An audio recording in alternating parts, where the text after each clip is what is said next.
G'day everyone, welcome to another episode of Wineback Wednesday, and today I'm going to delve into a wine that is organically made from organic fruit. It is preservative free and obviously vegan friendly.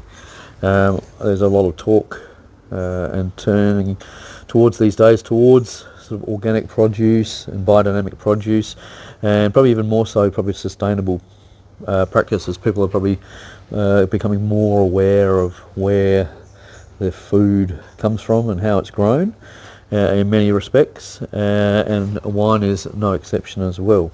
So this is a 2023 organic hill Cabernet Sauvignon from the Riverland in South Australia, up a little vineyard just out near Renmark,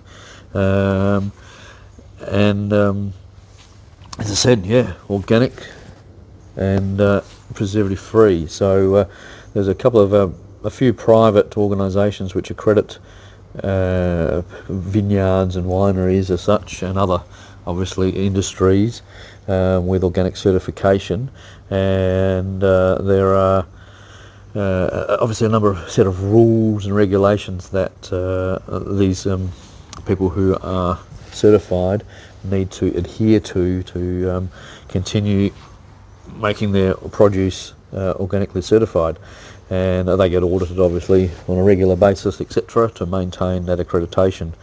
And this is the 2023 Organic Hill Cabernet Sauvignon from the Riverland. Organic Hill is been in the organic preservative free space for at least a decade, and is owned by Leon Hill, and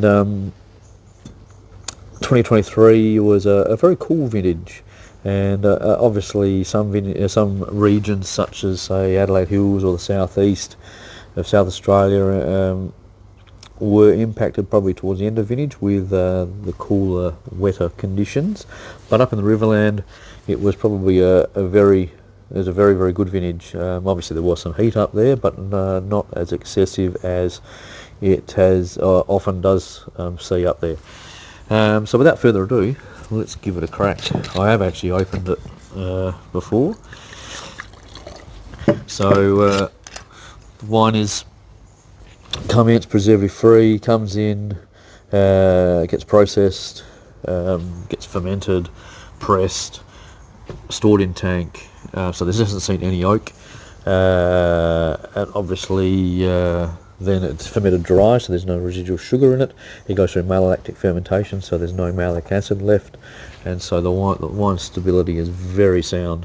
And then prior to, at bottling time, it then gets sterile filtered and put into bottle. So all the bacteria is obviously removed. It is very sound, very stable, and there's no reason why it shouldn't last for sort of 3 to 4 years potentially in bottle. I know from my own fruit, I mean, I don't have preservative-free wines at Smidge, but my reds, they don't see any sulphur or any sulphur dioxide at picking prior to being processed.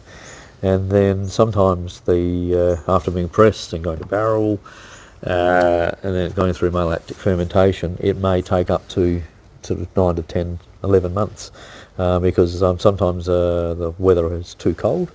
And one of those things, sometimes the stars need to align with malolactic fermentation, especially if you don't inoculate with bacteria. So malolactic fermentation is when a bacteria converts the sort of unstable malic acid into a more stable lactic acid.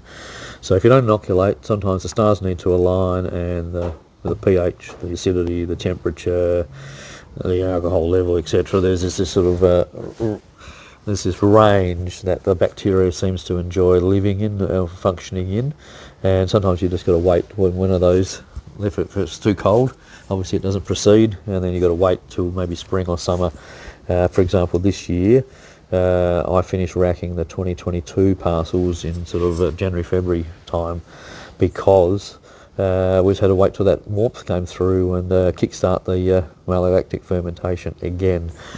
So without further ado, let's give it a try.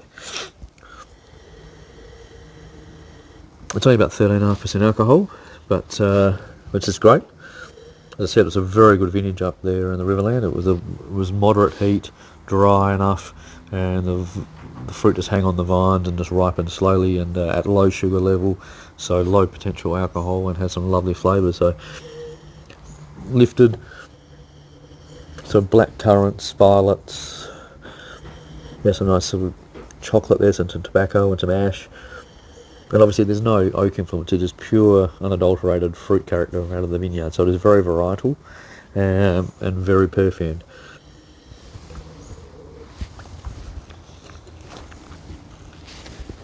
Again on the palate, it looks like Cabernet.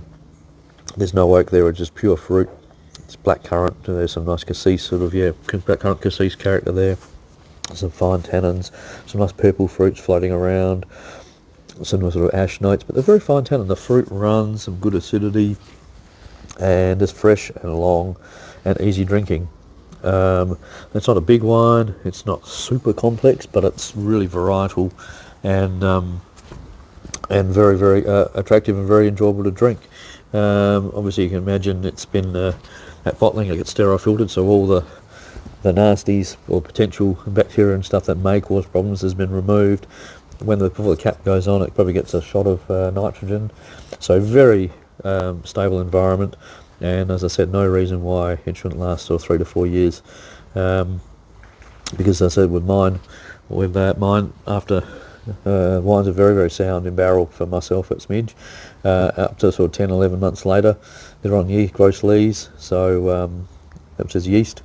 It's the yeast solids that fall to the bottom as they're in barrel, and it's a very reductive environment, very safe environment for those sort of dead yeast cells, mop up that oxygen very well. And I do add a small amount of sulphur post malolactic fermentation, so it could be 9, 10, 11 months before my wines see any sulphur, and they're very, very sound. So as long as your fruit that comes into the winery is in sound condition, good condition, there's no splitting, or there's no disease, or there's no, say, bird damage or bee damage, so there's points of infection for volatile acidity being increased, or any bacterial, unwanted bacterial infections into the fruit, you've got no real worries not using sulphur.